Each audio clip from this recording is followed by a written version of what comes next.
Assalamualaikum everyone. Welcome back to my YouTube channel. My name is Hassan Ali, student of BSN at the Government College of Nursing Mardan. So now today I'm going to start the fourth semester guideline series. And आपको मेरी बातें याद होगी third semester में मैंने आप लोगों को बताया था कि second year of BSN is the crux of the BSN. सो आपको ये रियलाइज़ हो गया होगा कि कितना इम्पोर्टेंट है सेकंड ईयर और लेंथी भी है and little bit complex too as compare to other semester.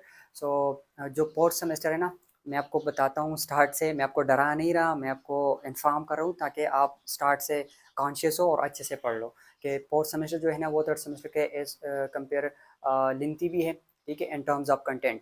और क्रेडिट आवर के लिहाज से सारे जो सेमेस्टर्स है एट सेमेस्टर में, तो सबसे ज़्यादा क्रेडिट आवर फोर्थ सेमेस्टर का है, 20 क्रेडिट आवर है, ठीक है. Credit hour is written on the following subjects, ठीक है. टोटल 7 सब्जेक्ट्स हैं. So today I am going to tell you the pharmacology tips and tricks, किस तरीके से आपने फार्माकोलॉजी को पढ़ना है और किस तरीके से आपने लॉन्ग टर्म तक याद रखना है, और फोर्थ सेमेस्टर का जो फार्मा है वो थर्ड सेमेस्टर से कैसे डिफरेंट है, ठीक है. फोर्थ सेमेस्टर का जो फार्मा है ना वो थर्ड सेमेस्टर के एज कम्पेयर टू लेंथी भी है और कम्प्लेक्स भी है. लाइक थर्ड सेमेस्टर में आप पढ़ते हो एंटी बैक्टीरियल ड्रग्स और उसमें स्पेसिफिक क्लासेस गिवन है, और एंटी फंगल ड्रग्स है इस तरह, और एंटी न्यूप्लास्टिक ड्रग्स है, वो स्पेसिफिक क्लास है, बस आप वो याद कर लेते हो. लेकिन यहाँ पर फोर्थ सेमेस्टर में क्या है कि आप एक क्लास पढ़ लेते हो, एक क्लास के फिर सब क्लासेस है, सब क्लासेस के फिर सब क्लास है, ठीक है. तो इस तरह से वो कम्प्लेक्स हो जाता है ना, तो आपने ये माइंड में रखनी है. और सेकंड थिंग इज़ दैट के फोर्थ सेमेस्टर का जो फार्मा है वो एंटर रिलेटेड है.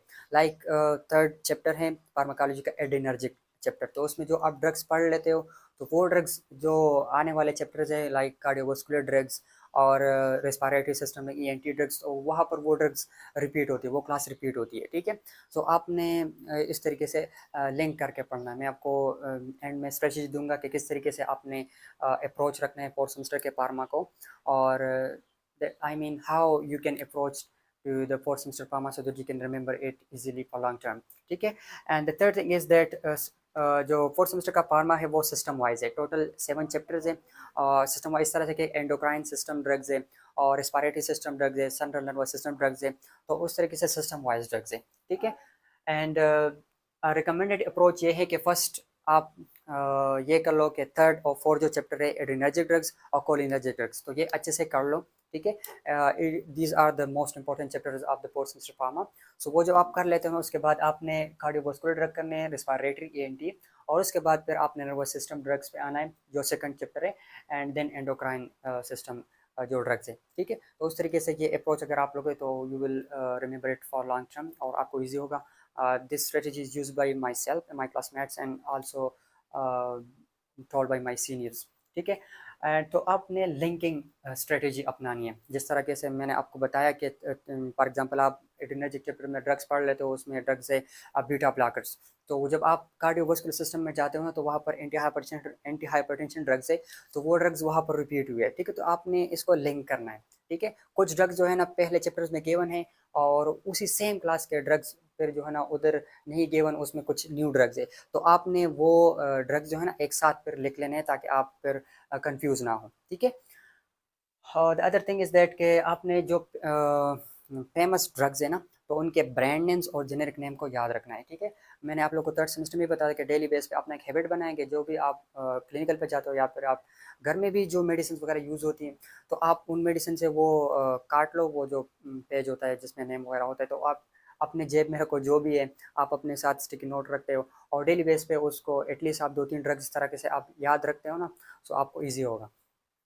And other thing tip is that के डू इट डेली. पहले जब आप कंप्रिहेंसिवली स्टडी कर लेते हो ना, जो स्ट्रेटजी मैंने बताई, तो आपने डेली बेस पे इसहाक और हारून के नोट से, मेरे बैचमेट्स हैं और काफ़ी मेहनत से उन्होंने शार्ट लिस्टिंग की है, तो वो शार्ट लिस्टिंग मैं आप लोगों के साथ शेयर करूँगा और उनको अपने प्रिंट करके डेली बेस पे आपने उनको रिवाइज करना है, ठीक है.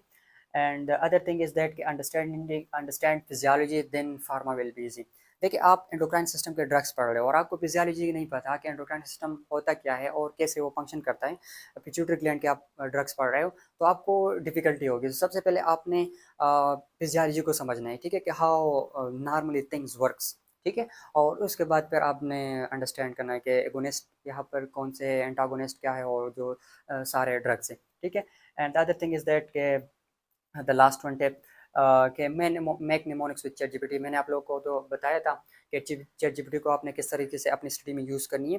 तो आपने ChatGPT को कमांड देनी है, जो भी आप ड्रग पढ़ रहे हो तो उन क्लास को आपने देना है, ड्रग्स को लिखना है और उनको बताना है कि मुझे निमोनिक्स से जो भी निमोनिक्स आपको याद होते हैं, फॉर एग्जांपल फ़नी, रोमांटिक, जो भी हो, और आप उससे डिस्कस भी कर सकते हो कि मुझे रियल लाइफ सिनेरियो दो, एग्जांपल दो, ठीक है। तो उस तरीके से भी आप वो स्टोरीज़ के थ्रू वो ड्रग्स जो है ना वो रिमेंबर कर सकते हो, ठीक है।